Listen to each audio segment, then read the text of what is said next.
Uma das melhores coisas que você pode fazer para o seu vestibular é conhecer as provas antigas. Para isso, a gente vai resolver hoje a prova da Federal de Uberlândia 2018, que foi uma prova muito massa. Não é tão difícil não, viu? Eu sou o professor Pinguim do canal Pinguim Videofísica e vou te ajudar a resolver a prova. Só que para isso, você pode se inscrever no canal por gentileza, dar uma curtida no vídeo que ajuda muito o projeto da gente aqui. Vamos lá! Essa figura, utilizando como referência os eixos X, Y e Z, mostra uma espira quadrada feita de um fio metálico duro, quer dizer rígido, né? Inicialmente parado, de lado 10 centímetros, e se encontra num dado instante no plano YZ. Ixi, professor, vamos ver? Ó, o plano Z está aqui e o Y está nessa direção aqui, tá bom? Com uma corrente elétrica de 10 amperes. Tá. Nessa região do espaço atua um campo magnético que vale, ó, 5 teslas. Veja, ó, eu tenho o lado da espira, que é 0,1 metro, eu tenho a corrente que passa na espira, que é 10 amperes, e eu tenho que ela está num campo magnético que vale 5 tesla. Tá cheirando força magnética em fio reto. Vamos ver como é que é? Pinguim, hein? Vamos ver. Ó, eu tenho aqui esse lado da espira, tá bom? Com corrente para lá. Eu tenho aqui também, deixa eu ver, a corrente desce por aqui, olha lá. Ela vai descer, ela deve vir, tá vendo? Está escrito aqui, ó, para cá, e aqui ela deve subir, tá bom? Legal, então ela faz este movimento aqui, ó. Legal, professor, mas e daí, carinha? Olha, amigão, vamos ver o que ele quer no item A. Ele quer saber qual é o valor da força magnética e também a direção e o sentido em cada lado da espira. Pinguim, hein? Força magnética em fio, a gente calcula assim, ó, quer ver? Ó? Vou te mostrar. A força magnética em fio, você usa essa fórmula aqui. O B, o I, o L e o seno do ângulo θ. Muito bom, professor. O B ele deu, a corrente ele deu, o comprimento ele deu. Então, a fórmula da força magnética permite que eu calcule o B, o I e o L para dar o valorzinho que eu quero. Só que o ângulo aqui é o ângulo entre o campo e a corrente. No meu caso, como o campo está assim, ó, para cima no eixo Z, quando a corrente estiver no eixo Y, isso vai significar que o campo vai dar zero. Aliás, que o ângulo vai dar 90 graus e o seno 90 ele é 1. Pinguim. Então, se eu chamar aqui, ó, quer ver, ó? Só para você ter uma noção, ó. Se eu chamar isso daqui de lado A, aqui eu chamo de lado B, aqui de lado C e aqui de lado D, eu posso dizer que a força magnética no lado A e também a força magnética no lado C são nulas. Por quê? Porque o ângulo aqui é 0 grau entre a corrente e o campo magnético. E quando o ângulo é 0 grau, o seno acaba dando zero.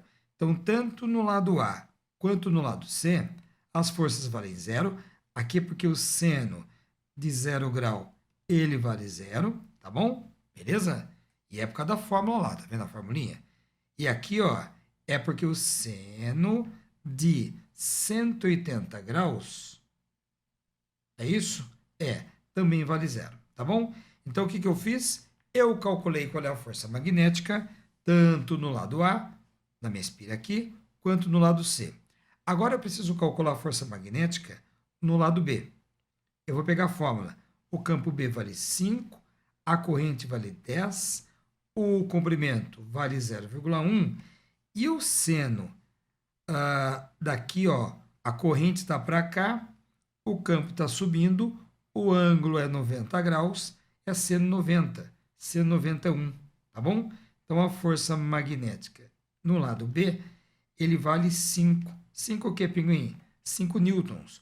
Ora, analogamente, moçada, a força magnética no lado D, que também o ângulo aqui é 90, ela também vai valer 5, tá bom? Então, o que eu fiz aqui para você? Ó? Eu calculei a força magnética em A, calculei a força magnética em C, calculei em B e a força magnética, esqueci de colocar, no lado D. Legal. Agora o que a gente tem que fazer é desenhar Como assim, professor? É porque ele perguntou módulo, direção e sentido. Então, professor, como é que eu faço? Olha, eu vou aqui para uma outra tela para te mostrar como é que eu vou fazer, ó. Veja, ó, agora eu estou aqui numa outra telinha, um papelzinho mesmo, né? E vamos te mostrar. Bom, você viu lá que a espira ela tá meio de enviesado, né? O que eu vou fazer? Eu vou enxergar com outro ângulo. Eu vou imaginar a espira sendo vista de frente. Como assim, professor? Ó, se você enxergar a espira de frente, você veria o eixo Z subindo aqui, daria o eixo Z, tá bom? Você veria o eixo X para a esquerda, aliás, para a esquerda não, o eixo X estaria saindo do papel, e o símbolo de saindo do papel é esse daqui, ó. E o eixo Y, na minha figura, ele estaria para cá, ó, tá bom? Então, o que eu fiz? Eu estou imaginando que eu estou enxergando de frente. Como assim, professor?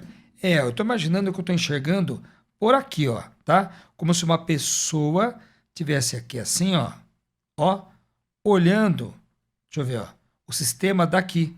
Aí ele vê o eixo X vindo para ele, o eixo Y indo para a direita dele e o eixo Z subindo, tá bom? Então, com base nesse referencial dessa pessoa, é que eu vou fazer a minha figurinha aqui, tá bom? Então, vamos lá. Bom, aí eu tenho que usar, então, moçada, aquela regra da mão direita. Por quê? Quando você usa a fórmula da força magnética BIL,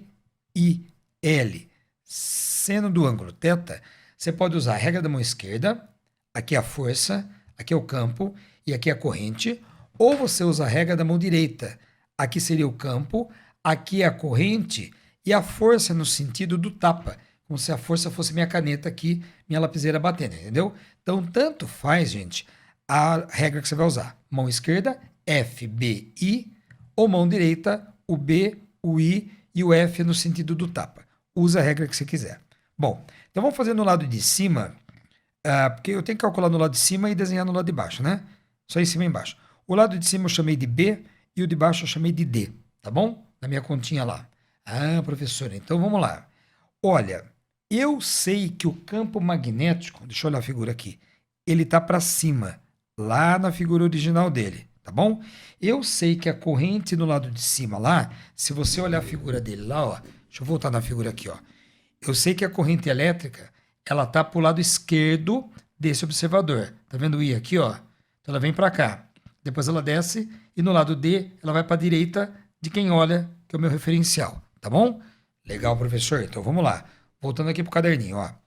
Então eu tenho que na parte de cima, como a corrente ela está para cá, eu vou tentar posicionar minha mão, para quem usa a mão esquerda, ó. O campo está subindo no alto da página, então meu dedo sobe, tá bom? Que mais? Esse dedo aqui, a corrente, tem que estar para lá. Então eu seguro esse, gira a mão, olha que legal que ficou, ó. Esta corrente está de acordo com aquilo lá, está para a esquerda, o campo está para o alto da página e a força que seria o dedão, ele entra no papel, tá bom? Então, este lado aqui, ó, o lado B, recebe uma força entrando no papel. Pode crer? Professor, entrando no papel, no meu desenho, significa, como o eixo X ele estaria saindo aqui, tá bom? Seria no lado do eixo X negativo. Então, peraí. A força magnética em B é paralela ao eixo X e no sentido negativo dele, tá bom? Ah, legal. Beleza?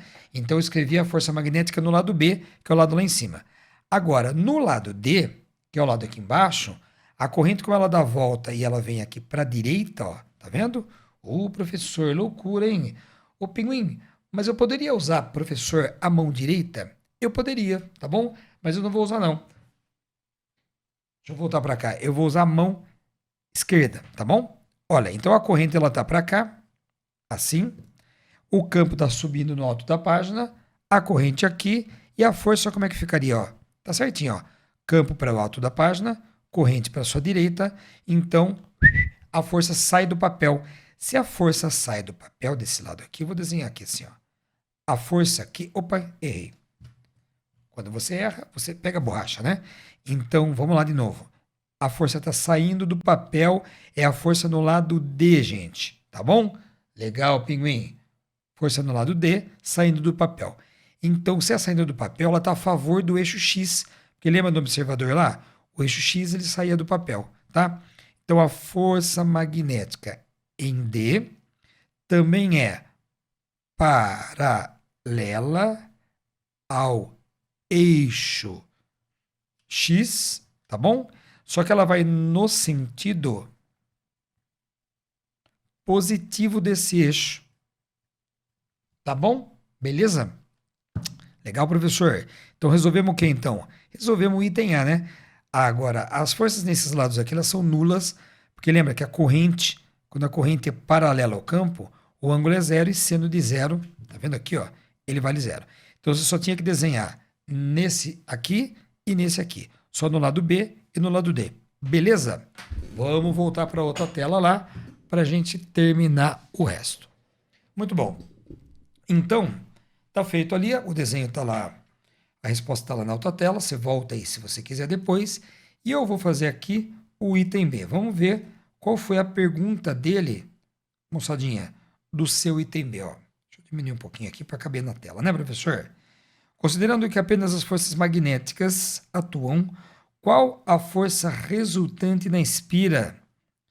Ela tenderá a se mover ou permanecer em repouso? Olha, meu amigão, no meu caso aí, eu tenho uma força para um lado, né? E uma força para o outro. Lembra que no lado, ó, vou desenhar aqui de novo para você, ó. Na espira lá, se você voltar um pouquinho na aula, você vai ver que aqui em cima a força tinha ficado entrando no papel, lembra? E aqui embaixo a força tinha ficado saindo do papel. É lógico que, no lado D, a força ela vai acabar cancelando a força magnética no lado B de bola. O problema é que pode ter torque, né? É verdade, hein, pinguim? Olha lá, uma força entra e a outra sai. Então, como ele perguntou para nós se a espira, qual a resultante da espira, você fala que como uma força está para dentro da página, outra está para fora, a resultante das forças é 5 menos 5, que realmente dá zero, tá bom? Que elas apontam em sentidos opostos e elas se cancelam. Então, se ele perguntou a resultante, você fala, ô amigão, a resultante é zero. Só que tem um problema. Por quê? Se você imaginar um eixo de rotação aqui, ó, como uma força empurra esse lado da espira aqui para dentro da página e a outra para fora da página, de acordo com este eixo de rotação, a espira deverá girar. Então, a outra parte da resposta, ó, a espira sofrerá rotação. Então, ela não fica parada assim, né? Ela vai ter rotação, visto que o momento total não é nulo. O torque, né? O momento total não é nulo. Beleza? Ô, pinguim, difícil essa, hein? Não ficou muito fácil não o item B, viu, velho? Tá bom? Saber que a resultante é zero até que era mais fácil. Mas saber esse negócio do torque aí, ó, mais difícil, tá bom? Beleza? Então, espero que você tenha entendido. Eu sou o professor Pinguim. Procure voltar na questão, por favor, para você elaborar a sua resposta. Não fica copiando a minha, não, porque às vezes não vale a pena. Tranquilo? Até mais. Olha a questão 2 da UFO. Vamos ver como é que ela é. Me acompanha aqui, ó. Temos um copo de vidro contendo no seu interior 100 gramas de água. Ele fala em 100 gramas de gelo. Tudo está sujeito a uma fonte de calor, só que inicialmente ela está desligada. Em um dado instante, a fonte de calor é ligada e fornece calor ao sistema, água, gelo, copo. Cuidado, hein? Há uma taxa constante de 20 calorias para cada segundo. Vou dar uma destacada aqui, ó. Considere que a pressão atmosférica é equivalente a 1 atm e que o sistema água-gelo-copo encontra-se inicialmente em equilíbrio térmico. Água, gelo e copo em equilíbrio térmico significa Aí, professor, volta ali, ó. Significa que a temperatura inicial, ela era zero, com certeza. Porque água com gelo em equilíbrio térmico, certeza que está zero, tá? Bom, ele fala que o calor específico da água é 1, o calor latente de fusão do gelo é 80, e a capacidade térmica do copo de vidro é 5 calorias por grau Celsius. Ih, professor, e agora? Agora, meu amigo, tudo está tremendo aqui. Bom, com base nos dados e nas informações, responda para mim. É possível saber em qual temperatura o sistema água-copo-gelo se encontra? Acabei de falar, 0 graus Celsius. Então você pode dizer no item A que a temperatura inicial, vou escrever aqui para você, antes lá era θi igual a 0 graus Celsius. Com certeza. Por que, professor? Porque coexistiam água e gelo. Sempre que água e gelo estiverem em equilíbrio térmico no nível da praia, a temperatura vai ser 0 graus Celsius, tá bom? Então anote aí, você mesmo escreve, põe lá. A temperatura inicial era 0 graus Celsius, porque coexistiam em equilíbrio água e gelo, tá bom? Beleza, esse é o item A. Agora vamos ver, ó. No item B, o que ele quer? Qual o tempo gasto para que o sistema água-gelo copo atinja a temperatura de 40 graus Celsius? Ô, amiga, entenda. Para que o sistema vá para 40 graus Celsius, primeiro o gelo tem que derreter. Ih, professor, é verdade, hein? Mas cuidado, porque o copo também absorve energia. Então lembre-se que, como ele está perguntando tempo, não tem jeito. Eu tenho que falar de potência. Então, olha a minha estratégia, ó.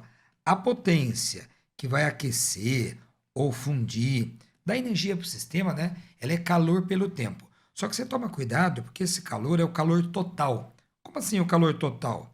Olha, vai ser o calor para a fusão do gelo, que é a primeira coisa que acontece. Depois que o gelo fundir, vai ter água e o copo a 0 graus Celsius. Aí eles esquentam. Então é um calor para aquecer a água, tá bom? Mais um calor para aquecer o copo, tá bom? Legal? Vamos ver as fórmulas, ó. Ou você calcula separadamente, tanto faz. Vamos calcular o calor aqui de fusão do gelo. Como é uma fusão, gente, você usa a quantidade de calor latente. E, pinguim, agora você precisava da massa de gelo, né? Vamos ver? Ah lá, eu tinha 100 gramas de gelo e 100 gramas de água. Então, volta lá e vamos calcular, ó. 100 gramas de gelo, o calor latente da fusão do gelo é 80, significa que o calor para a fusão, ele vale 8.000. 8.000 o quê, pinguim? 8.000 calorias, tá bom? Guarda esse número que você já vai usar. Agora, já que o gelo fundiu, ele virou água. Muito bem, pinguim. Está estudando, é, professor? Sim. E agora eu quero calcular o calor para poder esquentar a água de 0 até quanto, pinguim? Até 40 graus Celsius. Só que você toma muito cuidado agora. Por quê, professor? Ixi, velho. Porque quem é que tem que esquentar agora, hein? Quem tem que esquentar é a água que veio do gelo, mais a água que já estava lá. Porque lembra que já tinha água a 100 gramas de água a 0 grau?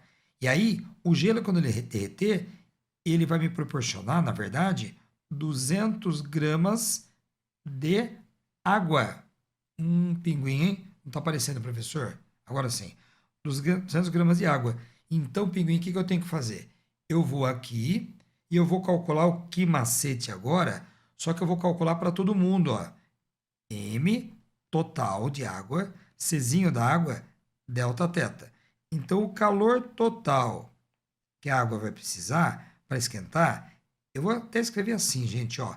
100 gramas de água que já tinha, mais 100 gramas de água que vieram do gelo. O calor específico é 1 e o delta temperatura é 40 menos o zero. Tudo bem para você? Tudo bem para mim, professor? E para o senhor, tá tudo bem? Olha, deve estar, viu? Então, o calor da água vai ficar, aqui é 200, com o 40, acaba dando 8.000, não é não? Olha lá, 200 com 40, vou deixar assim, ó. 200 vezes o 40. 2 vezes 4 é 8. Com 3 zeros, 8.000 em calorias. Guarda esse número que você já vai usar.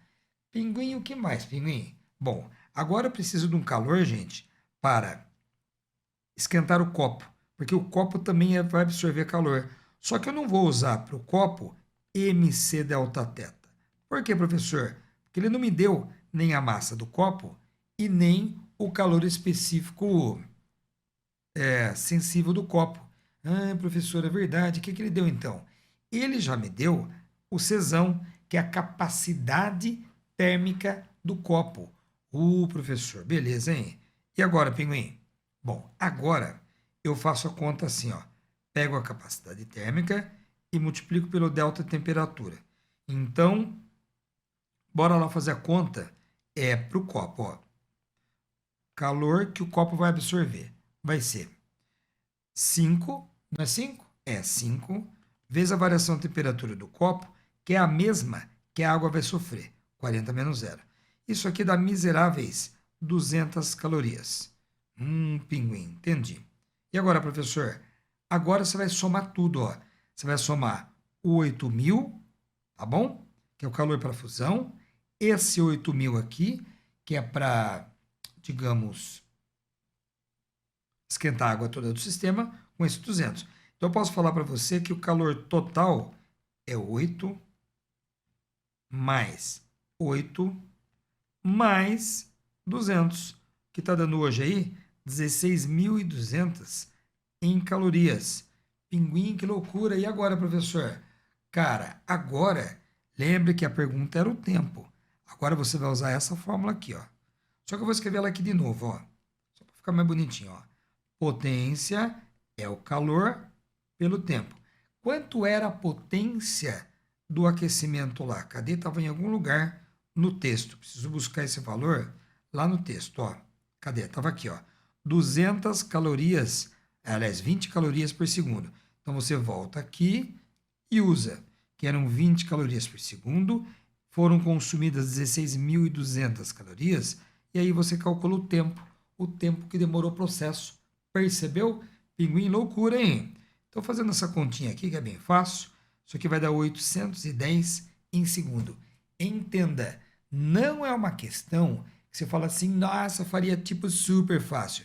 É uma questão legal, cai pra caramba esse assunto. Se você não manja direito potência, qualquer tipo de potência, viu? Potência térmica, potência elétrica, potência mecânica, não importa. Estuda a potência, porque potência é uma coisa que cai. Tranquilo? Beleza?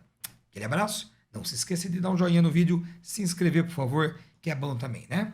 Até mais. Considere um raio de luz que parte do ponto 1 e vai até o ponto 2, seguindo o caminho reto. Que caminho reto, professor? Olha, amigão, esse caminho reto aqui, ó, tá bom? De 1 para 2. Justamente porque é aquele em que tal raio percorre no menor tempo possível. Na mesma situação, um raio sai do ponto 1 agora, ó, e ele chega até o ponto 3. Cadê o ponto 3? Tá aqui embaixo, ó. Legal. Só que agora ele vai sofrer uma refração para entrar e uma refração para sair.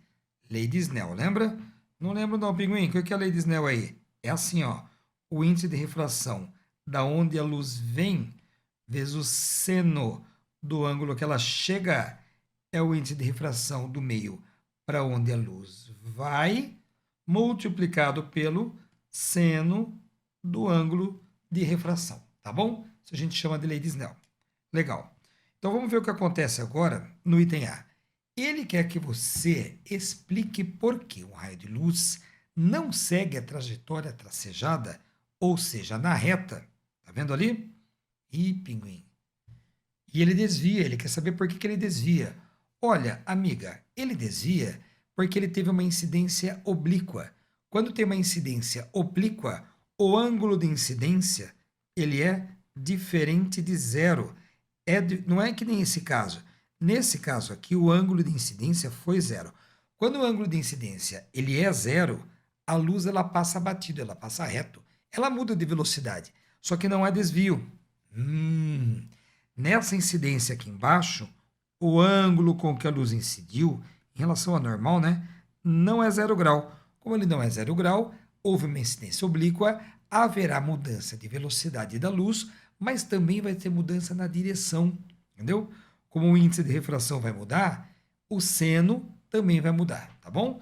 Então responda aí você, em texto mesmo, coloque lá que o desvio acontece porque devido à lei de Snell, quando a incidência da luz é oblíqua, quer dizer que o ângulo de incidência não é zero, nem 90 graus, é lógico, aí vai ter uma refração com desvio, tudo bem?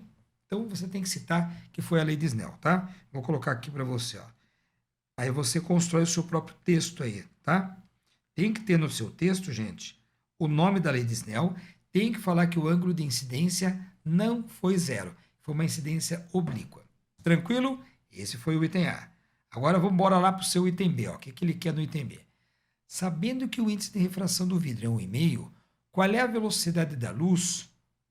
Olha, lá dentro. Você tem que usar uma coisa chamada índice de refração, que é a comparação entre duas velocidades.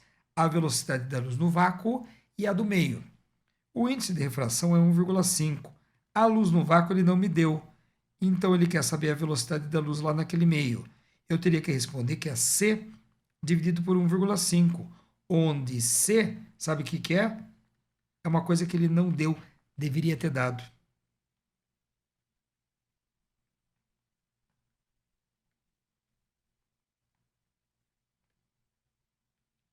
Pinguim, então não pode anular a questão? Não, não precisa, deixa em função.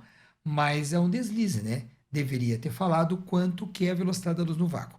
Caso você saiba de cabeça, isso é 3 vezes 10 à oitava metros por segundo. Mas eu vou deixar assim, tá bom? Beleza? Deveria ter dado. Tranquilo? E vamos lá, quarta questão da sua Federal do Uberlândia.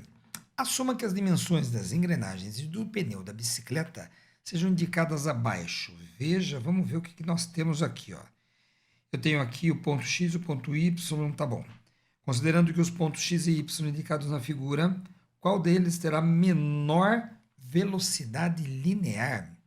Olha, se você olhar para os pontos X e Y, eles estão em rodas, em engrenagens, em polias, ando com o mesmo eixo. Como o eixo é comum, para o item A, eu posso falar que a velocidade angular do ponto X é igual à velocidade angular do ponto Y. Como a velocidade linear é a angular multiplicado pelo raio, eu isolo o ômega, fica V sobre R, e eu substituo lá. Então vai ficar assim, ó, Vx por raio X, tá bom? Vai ser igual a Vy dividido pelo raio Y. Beleza, pinguim? E daí, professor? Olha, pelo jeito que está aqui, velocidade e raio são diretamente proporcionais. Conclusão. Eu posso falar assim para ele, ó. Como, evidentemente, o raio Y é maior que o raio X, temos que Vy é maior que Vx, que foi o que ele perguntou. Ele quer saber qual dos pontos tem maior velocidade linear. Então, o ponto Y tem maior velocidade. Tá bom? Essa aqui seria a resposta final. Velocidade linear, né? Letrinha, hein, professor? É nóis. Beleza? Esse é o item A. Mas no item B, vamos ver o que ele quer. Ó. Volta para cá. Pedalando com uma bicicleta de dimensões escritas, um ciclista foi instruído de que, para vencer a corrida, deveria se manter uma velocidade constante de 65 km por hora durante toda a prova. Qual o número de pedaladas por segundo? Quando ele fala assim, ó, pedaladas por segundo, é algum tipo de frequência. Com certeza. Ele deve dar para manter a sua velocidade indicada. Veja, ele quer saber, então, a pedalada daqui, né? Por quê? Porque justamente é a coroa onde está o pedal. Então, o que, que eu quero? Eu quero, na verdade, a frequência de A. Professor, cuidado, porque como a velocidade da bicicleta ela é 65 km por hora, significa que a velocidade do ponto do pneu que toca o solo é essa, 65 km por hora. Pinguim, então VY vale 65 km por hora, tá bom? Quando ele fala a velocidade da bicicleta, ele está falando a velocidade linear do ponto do pneu que toca o solo. Se liga nessa. Ih, professor, complicado. Então vamos começar o seguinte, ó. Eu vou começar comparando o y com o x, que é uma coisa que eu já fiz no item anterior. Quer ver, ó? Vamos aqui. Então eu vou copiar de novo, ó. Eu vou falar assim, ó, que a velocidade do, ó, peraí, do y, né, que é o RC, na verdade, ó, tá bom? Então eu vou fazer assim, ó, eu posso escrever VB por RB, que o B tá aqui, né? Então eu vou fazer assim, ó, VB por raio de B é a mesma coisa que VC por raio de C. Isso porque o ômega do B ele é igual ao ômega do C, que é o que eu tinha feito antes, só que eu chamei de x e y. Aqui eu estou chamando de B e C, tá bom? Dá na mesma.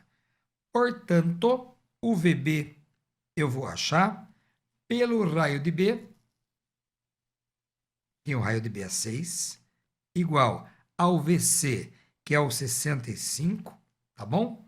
E, professor, 65 é, e eu vou dividir pelo raio de C, só que o raio de C, ele vale 20. Conclusão, eu achei que o VB aqui, ó, no meu caso, está dando 6 vezes 65, tudo dividido por 20. Então dá 19,5. 19,5 o que, professor? Quilômetros por hora. Pega essa. Muito bom.